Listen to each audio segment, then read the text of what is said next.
Okay, so hi everyone. This is the next lecture in my series on algebraic number theory. In this lecture, we're going to introduce the idea of a Dedekind domain.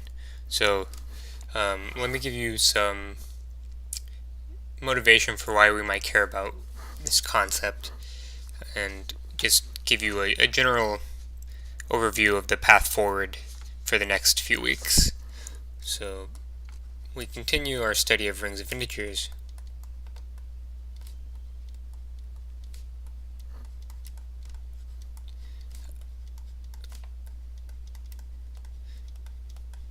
And we're going to start chapter 3 of Milne today. Integers.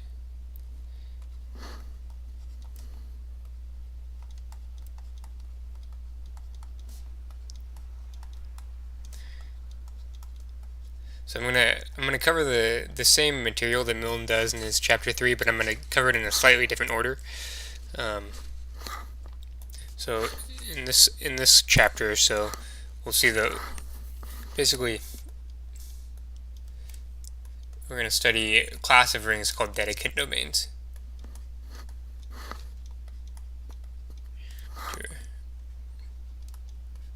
We'll see that rings of integers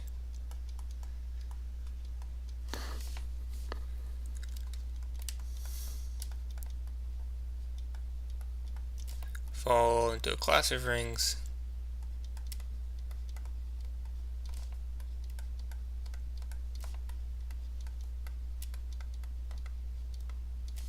called Dedekind domains.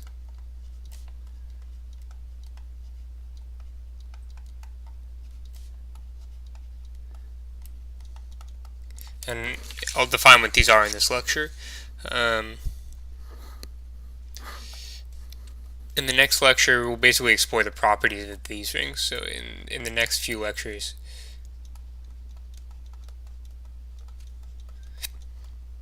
we'll explore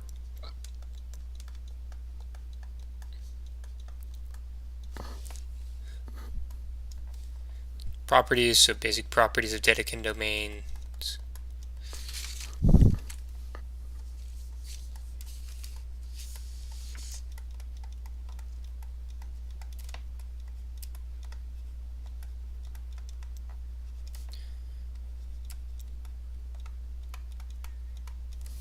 We'll explore. So one of the key facts about Dedekind domains is that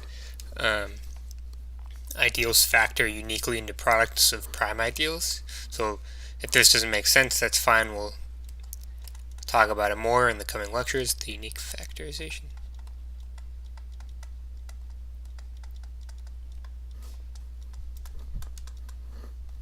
of ideals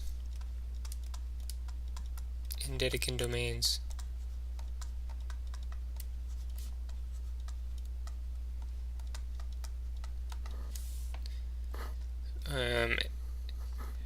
The ideal class group. So this is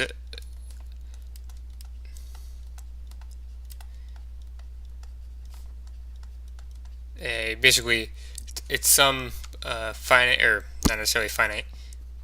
It's some group you can associate to a Dedekind domain that gives you some information about the ring structure of the Dedekind domain.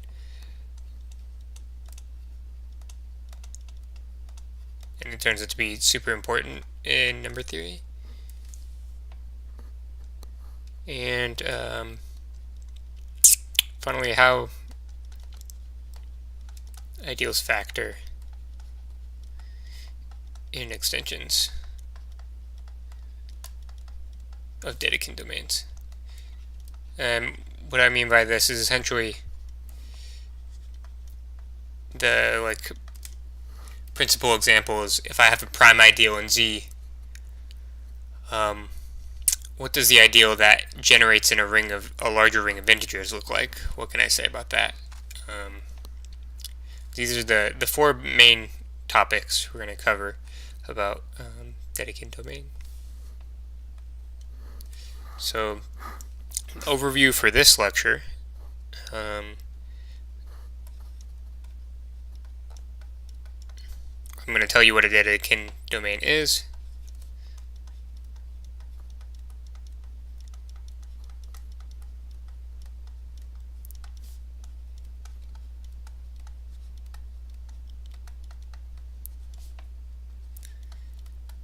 and I'm going to prove to you that rings of integers are such things.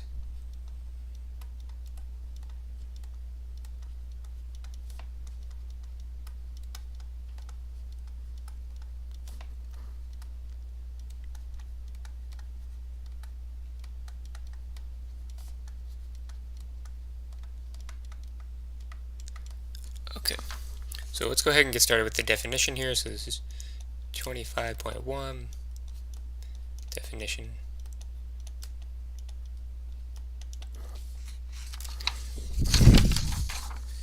We say an integral domain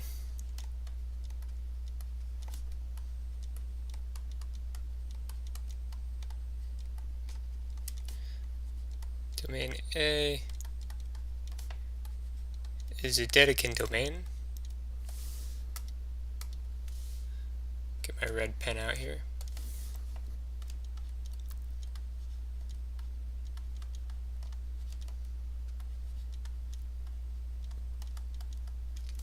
If three conditions hold on A. So the first condition, A is integrally closed.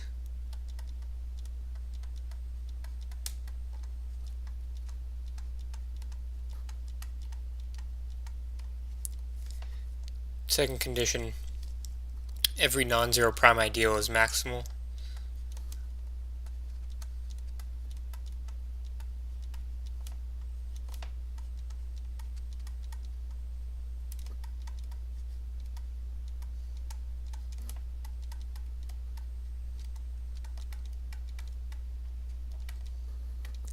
And the third condition, A is Noetherian.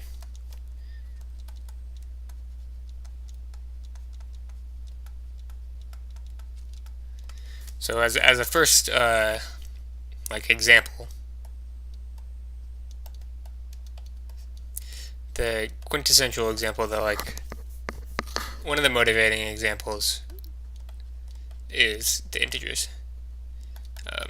The integers are what? The integers are a Dedekind domain. So let's quickly go through and check off the boxes here verbally. So the integers are integrally closed. We check this in maybe our first lecture on integrality. Every non-zero prime ideal is maximal. Each prime ideal may be let's say z, the ideal generated by P. If I look at Z mod P, that's a field. So each of these prime ideals are maximal. And A is Noetherian. The integers are a PID, so every ideal is certainly finitely generated. So the integers are Noetherian. So the integers are an example of a Dedekind domain, and what we're going to prove is that more generally rings of integers are Dedekind domains. So let's go ahead and get into this. 25.3 proposition.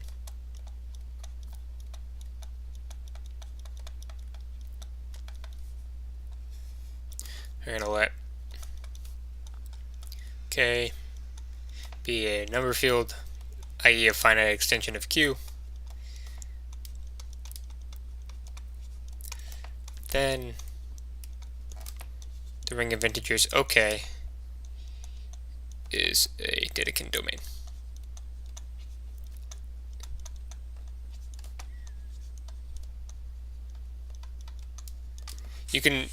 This result can be generalized to say if A is a Dedekind domain, then the integral closure of A in any finite extension of the fraction field is also a Dedekind domain. But this is typically the scenario in which we're going to want to use it, and the proof actually is almost exactly the same. So first, we just need to check conditions 1 through and 3 here. So proof. Consider, I guess I'll just write condition 1.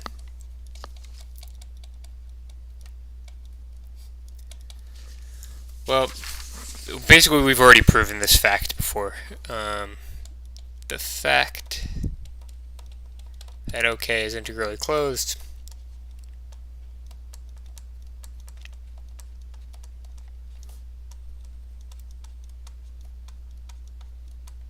this follows from corollary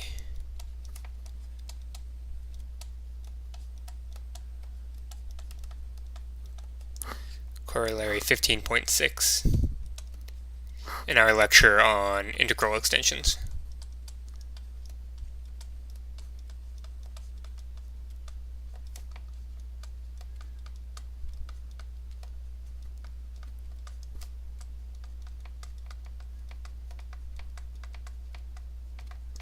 Okay, so condition 1 is follows very quickly. Conditions 2 and 3 are a little bit more work. I'll go ahead and knock out condition 2 or condition 3 since this one is a little easier than condition 2.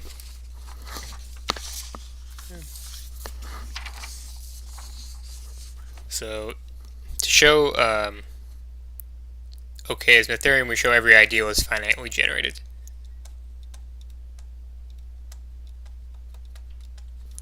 Every ideal I subset of OK is finitely generated. To show this, basically you view these both as Z modules, so we consider OK and I as Z modules. We saw OK is a finitely generated Z module. I mean, it was free of the same rank. It was free of rank equal to the degree of k over q. Is a finitely generated Z module. Since Z is Noetherian, the basic since Z is Noetherian,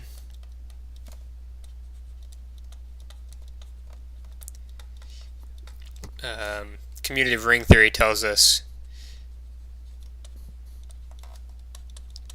that every submodule of OK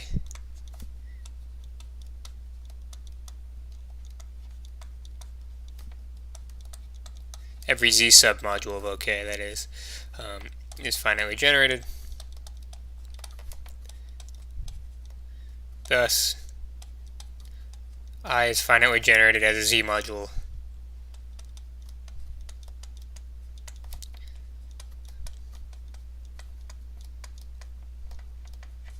And hence as an ideal.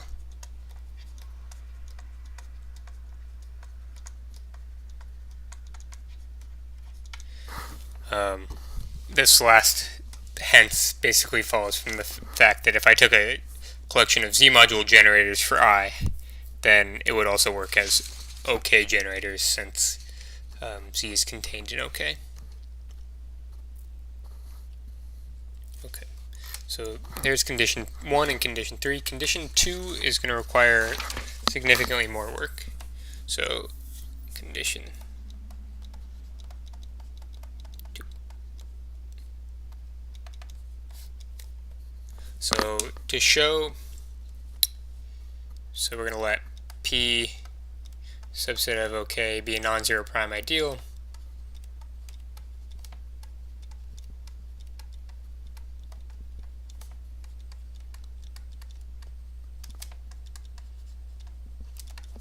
And the idea is to show P is maximal, we show OK mod P is a field.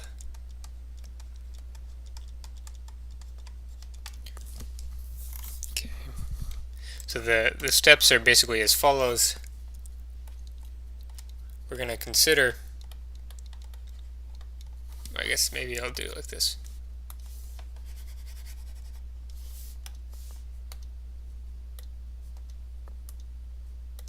We're going to consider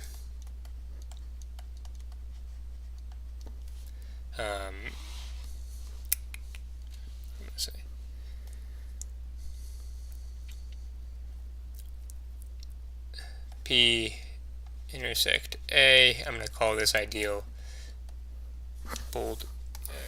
It should be Z. Sorry. P intersects Z.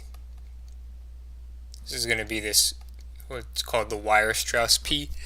And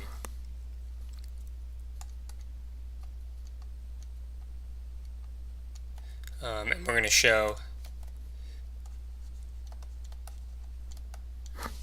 that P is prime,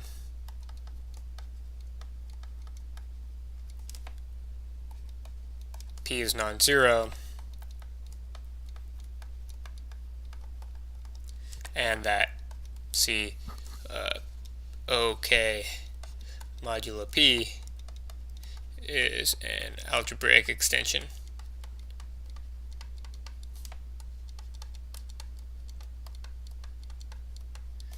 of C mod P. And essentially these, and then the result will follow.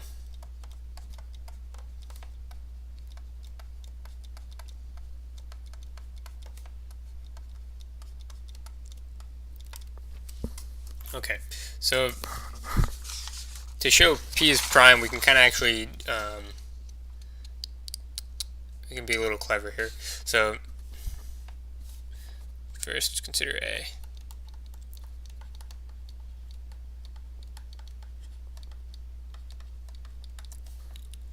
Okay. Note we have this, the following inclusion. I from Z into OK, and this then surjects, maybe I should do it like this.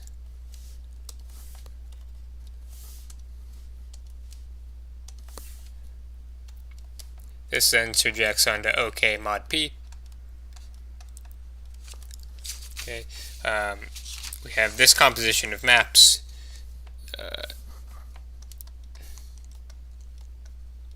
and the kernel is exactly Weierstrass P.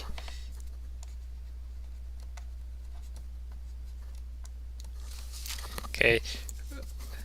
So this is follows just by direct checking. Thus, we get a map. We get an injection.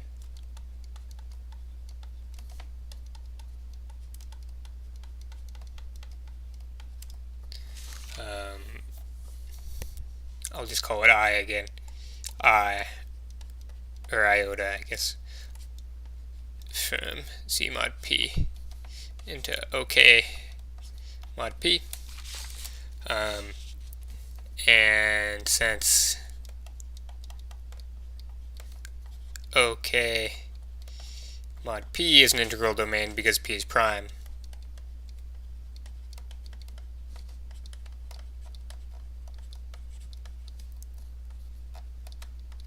so is Z mod P. If two things product, if I had a zero divisor here, it would automatically be a zero divisor here. So this is as well, hence P is prime.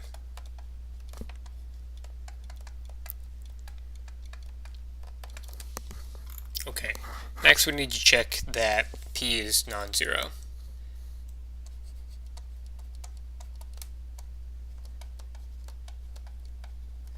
Check B.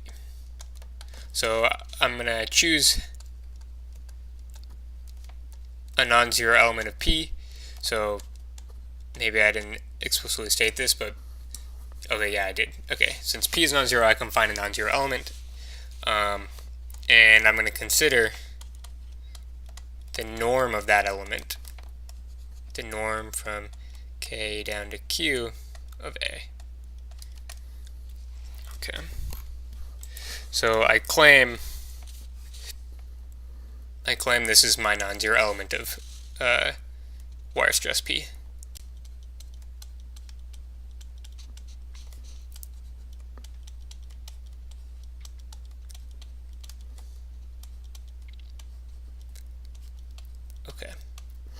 So first, notice that the norm is not 0.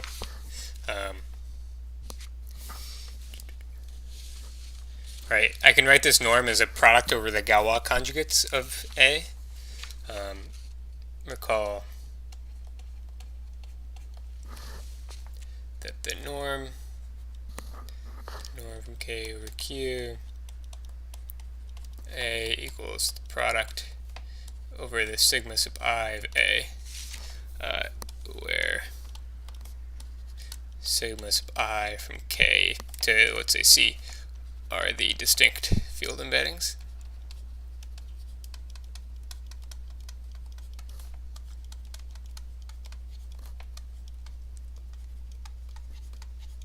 Okay. Since A is not 0, all these sigma sub i's are not 0, or sigma sub I of A are not 0, so that this norm is not 0. We see that the norm from K Q A is not equal to 0. Okay. Next, since A is integral, the norm is an integer. We also know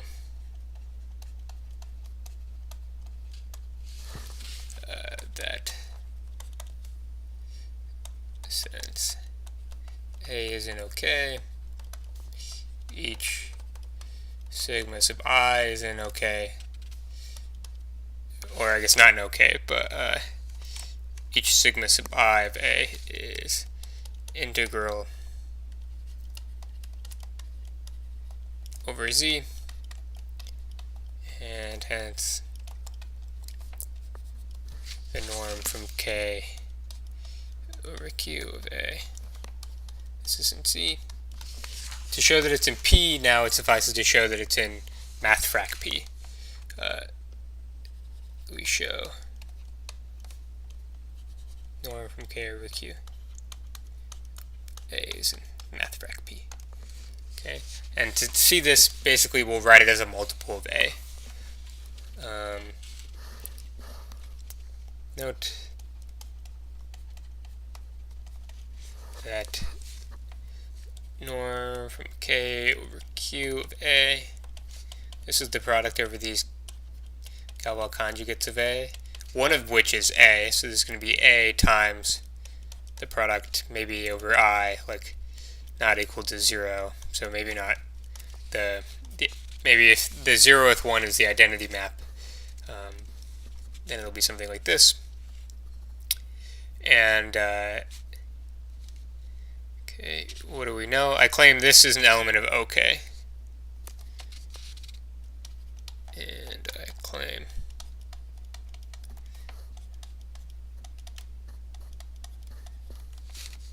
sigma sub I of A is an OK. Well, we know it's integral over Z.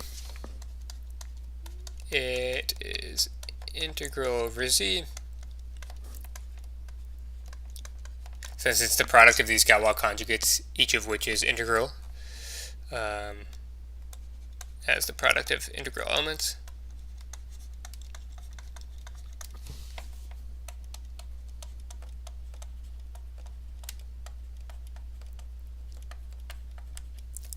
And what else do we know? And this product, I not equal to 0, sigma sub I of A, is equal to the norm K over Q of A over A, which is in K. Hence it's in OK. Hence this product, I not equal to 0, sigma sub I of A is in OK, and the norm is necessarily in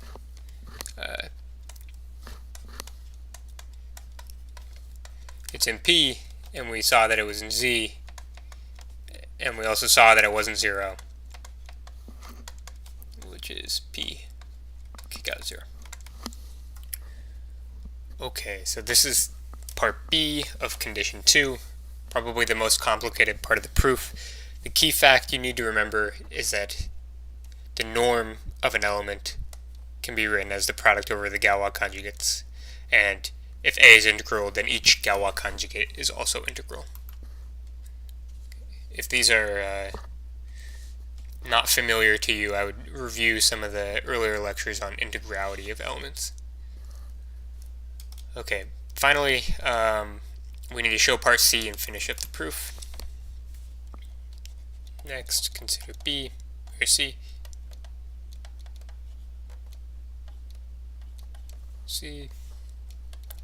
I'm going to let's say alpha bar be an OK mod P.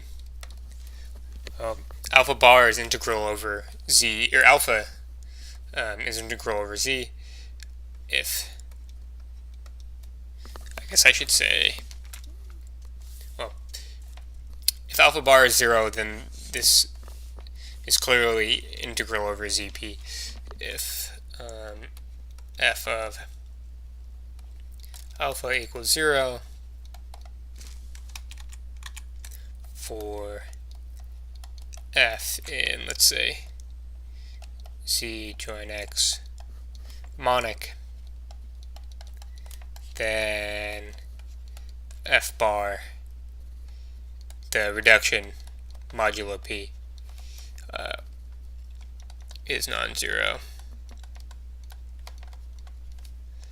and f bar of alpha bar will be 0. Okay, so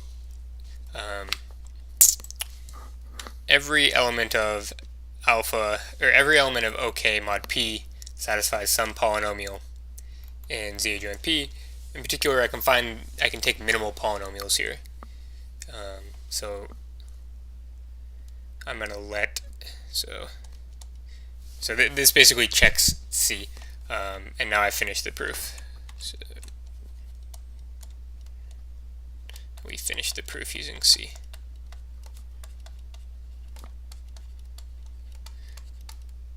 I guess, yeah, I should mention, this is, based on A and B, I now know this is a field.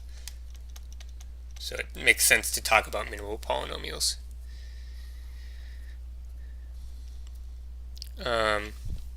Okay, so I'm going to let alpha bar be an OK mod P be non-zero, and I'm going to choose a minimal polynomial. I guess there's only really one. Minimal polynomial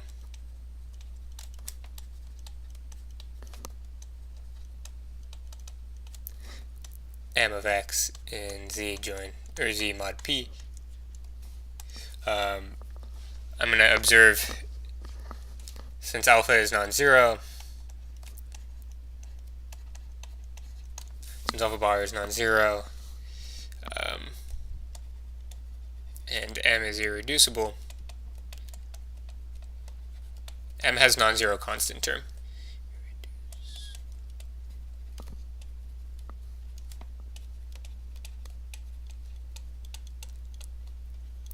Constant term, let's say m naught. M naught.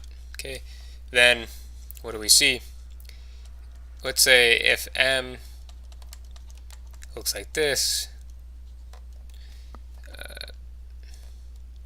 let's say it's x to the n plus I equals 0 to infinity, not infinity, I equals 0 to n minus 1 m sub I to the x times x to the I, then 0 is going to be m of alpha bar, which is going to be alpha bar to the n plus m sub n minus 1 alpha bar to the n minus 1 plus m naught. Okay, and basically the idea is we're going to subtract over the m naught and factor out an alpha bar. Then negative m naught is going to be alpha bar times alpha bar to the n minus 1 plus m n minus 1 alpha bar to the n minus 2, and so on, until I just am left with m1. And this is not equal to 0. So I can invert this guy, and then I'll get 1. This is not equal to 0, and this is an element of z mod p, which is a field. So I can get 1 is equal to 1 over negative m naught times, maybe I'll do it like this. 1 is equal to alpha bar times alpha bar to the n minus 1 plus m1 all over negative m naught. Okay, and this guy here, this lives in OK mod p, hence alpha bar has an inverse. Thus, alpha bar has an inverse.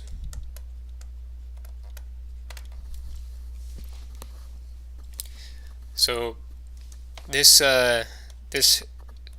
finishes the proof that OK mod p is a field, which means that p is necessarily maximal, which was the last step to showing that OK was a Dedekind domain.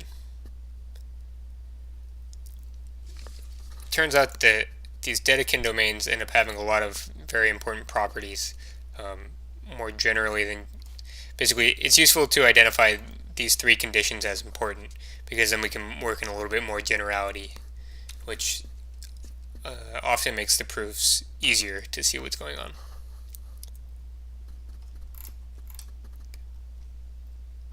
Okay, that wraps up this lecture.